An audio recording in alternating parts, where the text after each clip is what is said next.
সাহস নিয়ে দাঁড়িয়েছো তাই মুক্ত হয়েছে জমিন, সাহস করে দাঁড়ালে আর একবার কায়েম হয়ে যাবে দিন।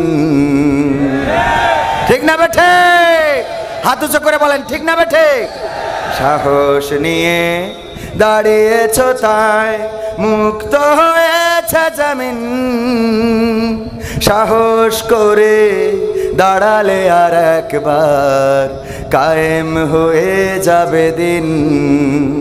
নয় নয় নয় আর কোনো ভয়, আনতে হবে দিনের বিজয়। নয় নয় নয় আর কোনো ভয়, আনতে হবে দিনের বিজয়, দিনের বিজয়। যারা ভেবেছিল ছাড়বে না আর ক্ষমতার ওই মাসনদ, দেখেছে তারা রবের পাকড়াও কি করে করে নাস্তানাবুদ। যারা ভেবেছিল ছাড়বে না আর ক্ষমতার ওই মাসনদ, দেখেছে তারা রবের পাকড়াও কি করে করে নাস্তানাবুদ। তাই নয় নয় নয় আর কোনো ভয়, আনতে হবে দিনের বিজয়, দিনের বিজয়। মানুষের সাথে যারা করেছে দুশ্মনী, করেছে বাড়াবাড়ি, দেশের বুকে তাদের হয়নি তো জায়গা, যেতে হলো মামার বাড়ি। মানুষের সাথে যারা করেছে দুশ্মনী, করেছে বাড়াবাড়ি, দেশের বুকে তাদের হয়নি তো জায়গা, যেতে হলো মামার বাড়ি। তাই নয় নয় নয় আর কোনো ভয়, আনতে হবে দিনের বিজয়, দিনের বিজয়। কাবা রক্ষাই যেই মহারব পাঠিয়েছিলেন আবাবিল, আজও তিনি দয়াময় তেমনই আছে, বদলেনি তো এক তিল।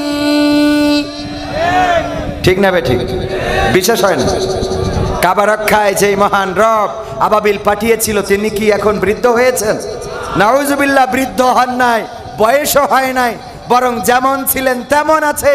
এখনো যদি কোন মুসলমান রাজপথে ঝাঁপিয়ে পড়ে, যেইভাবে 5ই আগস্টে স্বৈরাচারের পতন হয়েছে, কোরআন বুকে নিয়ে যদি রাজপথে নামতে পারেন, আল্লাহর কসম করে বলি আগামীর দিন হবে কোরআনের দিন, আগামীর দেশ হবে ইসলামের দেশ।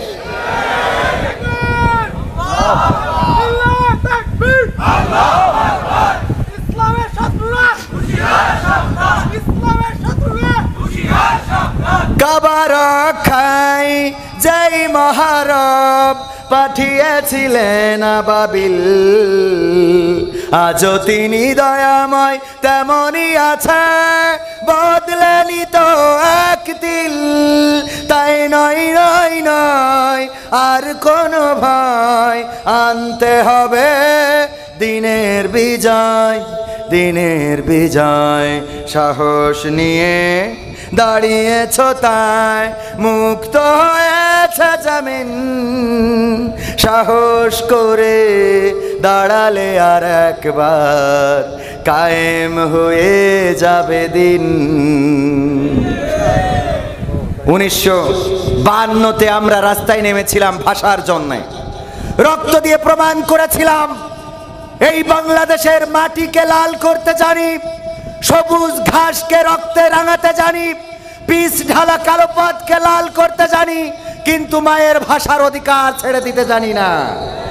1971-এ আমরা রাজপথে নেমে প্রমাণ করেছিলাম, ওগো পাকিস্তানি হানাদারেরা, তোমরা দেখে নাও, আমরা লাখে লাখে শহীদ হতে জানি, কিন্তু বাংলাদেশের মানচিত্রের অধিকার ছেড়ে দিতে জানি না। আগস্টে আমরা রাস্তায় নেমেছিলাম, জুলাই থেকে আন্দোলন শুরু হয়েছিল, ৩৫শে জুলাই আমরা বিজয় অর্জন করে দেখিয়ে দিয়েছিলাম আমরা নিরস্ত্র হতে পারি, তবে আমরা রক্ত দিতে কার্পণ্য বোধ করি না। আমরা রক্তের সাগর ঢালতে জানি, কিন্তু স্বৈরাচারের শাসন মেনে নিতে জানি না।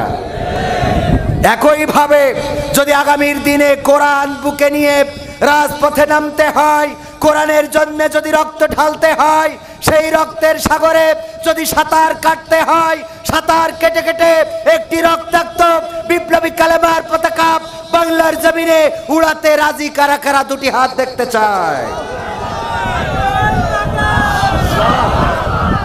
বলে না হুজুর, ডানি রেখে বামে রেখে ডানি রেখে ডানি বামে ডানি সোজা, কথা কয় না? এটা কি বোঝেন? ট্রাকের হেল্পার থাকে না? ট্রাক যখন কোনো জায়গায় মাল নিতে যায় তখন চাই খালি, আসে বুঝাই নিয়ে, দুই পাশে দুইটা পুকুর, আপনারা কি বলেন? পুষ্কুনি বা পুকুর, এটা তো চেনেন। মাঝখান দিয়ে রাস্তা, ট্রাক যখন খালি গেছে অসুবিধা নেই, কিন্তু ধানের বস্তা লোড করে যখন আসতেছে দুই পাশে পুকুর, হেল্পারে নামায়ে বলতেছে দেখো দুই পাশে পুকুর, তুমি সামনে থেকে খুব কায়দা করে দিক নির্দেশনা দিবা, ডানি বাই সুন্দর করে বলবা। হেল্পার দেখে যে দুই পাশে পুকুর, ওর তো জানের মধ্যে পানি নেই, না জানি পুকুরি কোন পুকুরি যে যাই, ট্রাক বলতেছে উস্তাদ ডানি যেই ডানি দিচ্ছে ওই পুকুরের দিকে যাচ্ছে, উস্তাদ বাই এদিকে যেই দেখছে সেই বাম দিকে যাচ্ছে, উস্তাদ ডানি আবার ডানি পুকুরের দিকে বাই, এবার মাঝখানে শুরু করে দিচ্ছে উস্তাদ ডানি বাই করতে পুকুরের মধ্যে কয় যেমনে ভালো যেমনে ভালো। আমাদের ওয়াজ করতে যেয়ে সেই অবস্থা হয়েছে। সামনে এই পাশ থেকে বলে হুজুর, এই পাশে বলে হুজুর, বলেছে না বলে নাই? হুজুর এইদিকে না এইদিকে। চৌগাছায় গেলাম, এক চেয়ারম্যান বলতেছে আমি আলহামদুলিল্লাহ আপনাদের চেয়ারম্যান, পরিচয় করাই দিলে। আমি তো 2 ঘন্টা ধরে ওয়াজ করলাম বাংলাদেশের যত উন্নয়ন আছে, টানেল, পদ্মা সেতু, ফ্লাইওভার, এক্সপ্রেসওয়ে, বিমান বন্দর, এই সেই বেইমান টেমান যা কিছু করেছে সব শেষ। মোনাজাতের সময় বলছে হুজুর খালেদা জিয়ার জন্য একটু দোয়া করে দেন। বলছে কেন? তা বলছে আমি বিএনপি চেয়ারম্যান। বলছে আগেতে বলবেন না? আমি তো 2 ঘন্টা ধরে উন্নয়ন করা সব শেষ। কারণটা কি কন্ত? কারণ কি? ওই সময় চেয়ারম্যান বললেই মনে হইতো এ বিশেষ দলের চেয়ারম্যান, ঠিক না বে ঠিক? আমরা চিন্তাও করিনি যে ওই সময়ও 2-1টা কথা কয় না, 2-1টা যে গণতন্ত্র চিনি নাই আমি, জানি না গণতন্ত্র দেখিনি আমি, শুনেছি গণতন্ত্র চিনি নাই আমি, জানি না গণতন্ত্র দেখিনি আমি, শুনেছি গণতন্ত্র। শুনেছিলাম আমি বাংলাদেশে গণতান্ত্রিক রাজা, যখন যারে মনে চেয়েছে ধরে দিয়েছে সাজা।